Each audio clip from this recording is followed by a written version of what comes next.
ते भाजी मार्केट तयार केलं त्याचे निलाव केले गेले ओपनमध्ये लोकांसाठी. तर आम्हाला तिथे त्या काय सांगितलं की तुम्ही ते वट्टे घ्या भाडेतत्वावरती जे ओपन निलाव केले गेले ज्यांनी ज्या वट्ट्यासाठी बोली लावली त्या वट्ट्यावरती जसं शेवटची बोली असेल तो वट्टा दिला. पण आम्हाला त्या नगरपालिकेच्या प्रतिनिधीकडून ते सांगितलं गेलं की आम्ही रोडला कुठले भाजीवाले बसून देणार नाही. ते वट्टे आम्ही ताब्यात नाही घेतले. आमचे जे भाडेतत्वाची आमची बोली होती आम्ही 50-50 झाले प्रत्येक व्यापाऱ्यांनी भरले. पण जैसे ती परिस्थिती म्हणजे पूर्ण धान्यवार भाजीवाले बसत होते रोडला भाजीवाले बसत होते. जेव्हा नगरपालिकेने प्रयत्न केली 10 वर्ष काहीच कारवाई केली नाही. तुमचं म्हणणं बरोबर आहे. ऐका ना 2 मिनिट मागं झालं नाही तसं नाही ऐकून घ्या. हे मागं झालं नाही ना. एक एक बोलू एक एक प्रशासनाने त्यावेळेस कुठलीही कारवाई केलेली नाहीये. आणि ज्यावेळेस ती भाजी मंडी तयार केली गेली तेव्हा आम्हाला सांगितलं सह्याद्री साईटनी विनोदच्या साईटनी त्या प्लॅनिंग मध्ये नका जे तुमच्याकडे असेल ती बघा त्याला 6 फुटी वॉल कंपाऊंड आहे. तर त्याच्यावरती पण कुठली अंमलबजावणी केली गेली नाही. आणि आज वाढती लोकसंख्या आणि सगळ्या गोष्टी विचार घेता तिथे एवढे भाजीवाले बसूच शकणार नाही. आणि तुमच्या डोक्यात काय तुम्ही तुमचं नाही आमचं म्हणणं तुमची समस्या हा एवढे भाजीवाले माझी बी एक विनंती सगळ्यांना भाजीवाले तुमच्या नगरसेवकांना आणि नगरपालिकेतील सर्व सदस्यांना आणि नगरपालिका कर्मचाऱ्यांना तुमची मार्केट कमिटी जागा आहे ही मार्केट कमिटीला तर फटाकेवाल्यांना भाडेतत्वावर देऊ शकतात. आता आपण भाजीवाले आणि सर्व नगरपालिकेतले जुन्नर रहिवासी एक मार्केट कमिटीकडे निवेदन करून ती सध्या जवळपर्यंत जागा रिकामी आहे तर ती तात्पुरती घ्या ना नगरपालिकेची म्हणजे आपली भाजीवाल्यांवर. आता तुमचा जो विषय त्याला उलट प्रशासन म्हणून साईड आता एक गोष्ट माझे बंधू आहेत यांनी वारंवार हा प्रश्न ताई आणि शिवसाहेब आमच्याजवळ वारंवार आम्ही ह्या बॉडीत आल्यानंतर 6 महिने झाले वारंवार हे प्रश्न मांडल्यानंतर प्रशांत भाऊनी आम्ही आणि सगळ्यांनी तरकारीच्या बाबतीमध्ये विषय वारंवार घेतलेला आहे. पुढारीला आपण बातमी पण त्या बाबतीत दिली होती. जुन्नरच्या वाढत्या लोकसंख्येनुसार भाजी मंडई हा विषय खूप महत्त्वाचा आहे. इथलचे व्यापारी हे जुन्नरचे रहिवासी आहेत. पण आजची परिस्थिती काय आहे हा जो रोड आहे हा DP रोड आहे त्याच्या शेजारी एक पुरातन वास्तू आहे ती पडायला लागली. त्याच्यावरती कोणत्याही प्रकारचा नगरपालिका म्हणा किंवा कोणतंही प्रशासन खर्च करू शकत नाही काहीच करू शकत नाही कारण ते पुरातनच्या अंडर येतं. तो मलबासुद्धा बाजूला करायचा अधिकार आपल्याला नियमाने नाही.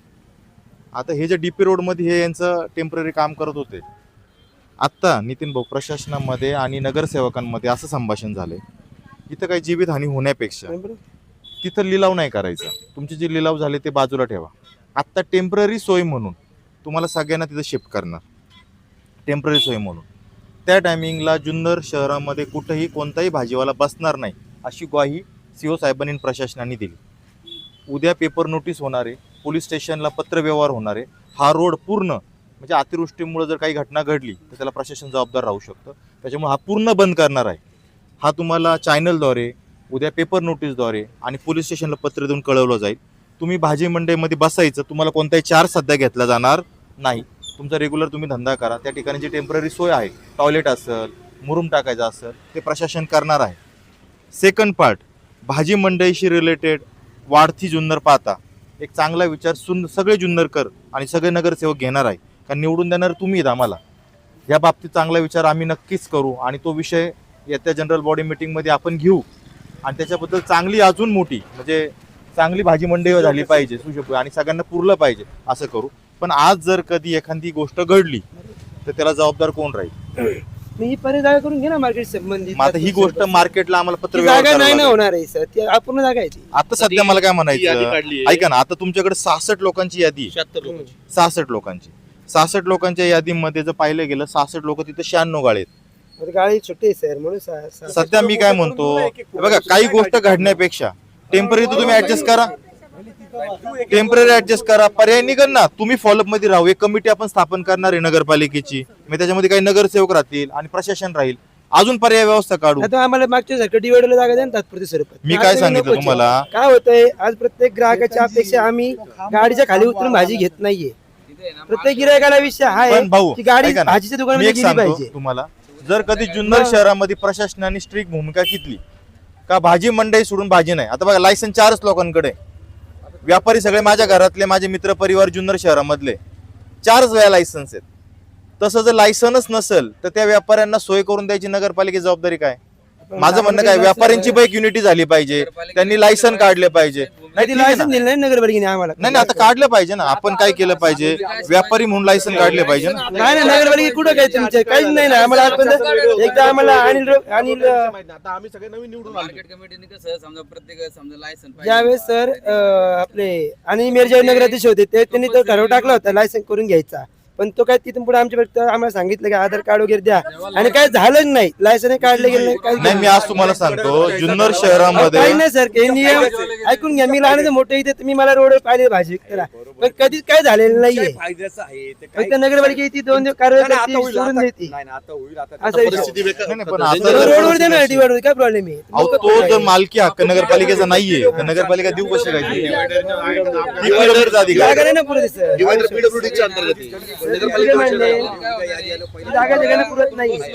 हा ऍडजस्टमेंट करून आपण समजा तिथं बसलो बी तर माल ठेवण्याची सोय समजा ते सगळ्या सोयी नाहीये प्रत्येकाकडे सोय नाही गाडीची.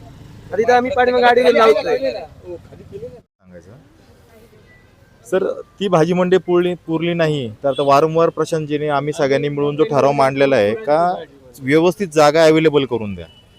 आता लगेच ते 1-2 दिवसात होणार नाही, पण जागा अवेलेबल करून द्या. म्हणजे जी प्लॉट आहेत काही नगरपालिकेचे, ते नगर प्लॉटवरती जर कधी अजून आपल्याला जागा आपल्याला भेटली तर ती जागा आपण देऊ शकतो ठराव घेऊन. पण त्यावेळेस पण आता काय होणार आहे, ती पुरत नाही हे तर सिद्ध झालं पाहिजे. अहो सर काय होते आतमध्ये तुम्ही व्हेंटिलेटर गाड्या जागा नाही येत. आम्ही तुम्ही या पहा. आतमध्ये जर तुम्ही माल ज्या नाही क्षेत्रामध्ये तर तिथल्या अडचण तुम्हाला सगळ्या माहिती आहे. विषय असा आहे तर आम्हाला काही तर जीव घेऊन बसण्यात काही मजा आहे का? पण आता ही गोष्ट जर आम्ही कधी जेवढं आमची जीवित पुढे जीवित हानी होत जागा असेल, दिसते मला ना. सांगा भाऊ, नाही ना पण जीवित हानी होत असेल बसल्याशिवाय तुमच्या काय समस्या आहेत त्या महत्वाच्या आहेत ना. त्या समस्या आपण पण मांडल्या बस पाहिजेत. धान्यवाडी स्पेस मोकळं आहे, बसू ना. धान्यवाडी कुठे ट्रॅफिक होती लोकांना, बरोबर ना फोटो तिथं आतमध्ये बसून काय आता करणार? मला काय म्हणायचं, हे जे 66 लोक जे आहेत ना, हे 66 लोकांनी मिळून प्रशासनाबरोबर आणि नगरसेवकांसमोर बसलं पाहिजे ना. पर्याय काय निघणार आहे, फक्त ओरली बोलून निघणार आहे का? 66 लोक तुमची जी आहेत, जी आता आमच्या नगरपालिकेच्या प्रशासनाने लिस्ट केली, 66 लोकांनी लिस्ट दिलेली आहे. त्या 66 लोकांनी बसलं पण पाहिजे ना, बाबा ही आम्हाला अडचण आहे, ती अडचण आहे. आजपर्यंत त्या अडचणी तुमच्या लेखी स्वरूपात आहेत का अहो, तर नगरपालिकेमध्ये? आम्ही तोंडी सरळ सांगतो काही तोंडी नाही ना. तुम्हाला आम्ही एक लेखी नाही, स्वरूपात नाही, आहेत का? नगरपालिकेत असा विषय- लेखी स्वरूपात दिल्यानंतर त्या गोष्टीवरती आपल्याला पर्याय काढावा दुसरी लागेल. गोष्ट तुम्ही मला सांगा, आता हे या ठिकाणी आहे असं ठेवलं आपण, इथे आणि उद्या काय झालं? दुर्घटना घडली. मला याला जबाबदार मला कोण? मान्य घडली आहे, तर तुम्ही कोण आमच्या काय? सर्वांसाठी धावून आले, पण विषय असा आहे की त्याला भाजी मंडी सोडून आम्हाला धान्यवाडीचा स्पेस द्या, डिवाइडचा स्पेस द्या ना.